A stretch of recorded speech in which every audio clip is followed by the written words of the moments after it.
Hi everyone, Radhe Radhe. आज हम सीखने वाले हैं महाधन योग। कुंडली पे महाधन योग कैसे चेक करते हैं, कैसे हम किसी को देख के बता सकते हैं कि तेरे पास बहुत पैसा आएगा। तो अपनी अपनी कुंडली निकाल लीजिए और उसमें देखिए जो जो योग मैं बता रही हूँ वो योग देखिए। उसमें मैं कुछ बेसिक और मेन 4 से 5 योग बताऊंगी। उनमें से अगर कोई भी आपके उसमें हो तो समझ लीजिए आप बहुत पैसा कमाने वाले हैं।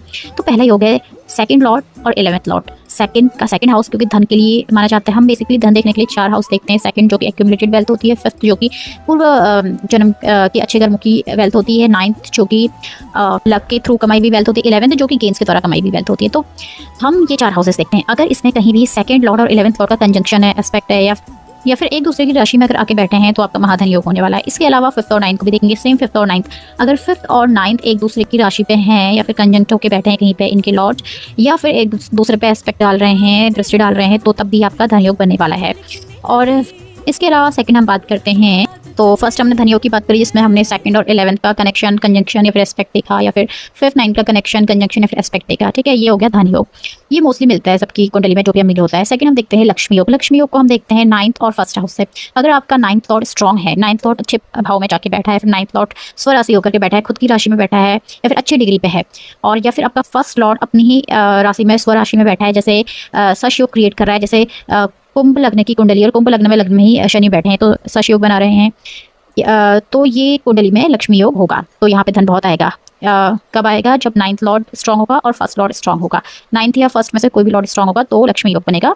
थर्ड है गजकेसरी योग। गजकेसरी योग आपको पता ही है, चंद्र प्लस जुपिटर का योग होता है। चंद्रमा और जुपिटर कहीं पे कंजंक्ट हो तो इस योग का क्रिएशन होता है, या फिर इनका राशि परिवर्तन हो, चंद्र और जुपिटर एक दूसरे की राशि में बैठे हों, या फिर कंजंक्ट हो, या फिर एस्पेक्ट हो, तो गजकेसरी योग का निर्माण होता है। ये भी बहुत अच्छी वेल्थ आपको देता है।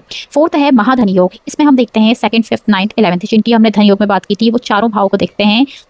इनका अगर एक जगह पे कंजंक्शन है इन चारों हाउसेस का लॉर्ड का, या फिर ये किसी भी तरीके से कोई कनेक्शन बना रहे हैं, 2nd 5th 9th 11th के लॉर्ड कोई भी कनेक्शन बना रहे हैं, तो यहाँ पे महाधन योग बनेगा, आपके पास बहुत पैसा आएगा। और इसके अलावा ये तो ये कुछ 4 थे। 5वां है राहु, अगर 10th हाउस पे है, ये भी बहुत अच्छा है मनी को देखने का। राहु का 10th हाउस में होना डिफेम आपको दिलाता है, डिफेमेशन दिलाता है और गवर्नमेंट से दिक्कत दिलाता है। बहुत सारी इसकी बुराइयां भी है, लेकिन अच्छा ये है कि आपको बहुत धनी बना देता है। इसके अलावा कुछ और हैं, जैसे कि राहु का 2 और 7 नंबर की राशि पे होना, यानी कि वीनस की राशि पे होना। वीनस की 2 राशियां हैं, लिब्रा और टॉरस, 2 नंबर की और 7 नंबर की। यहाँ पे अगर राहु आके बैठ गए हैं तो भी आपको बहुत धन देते हैं।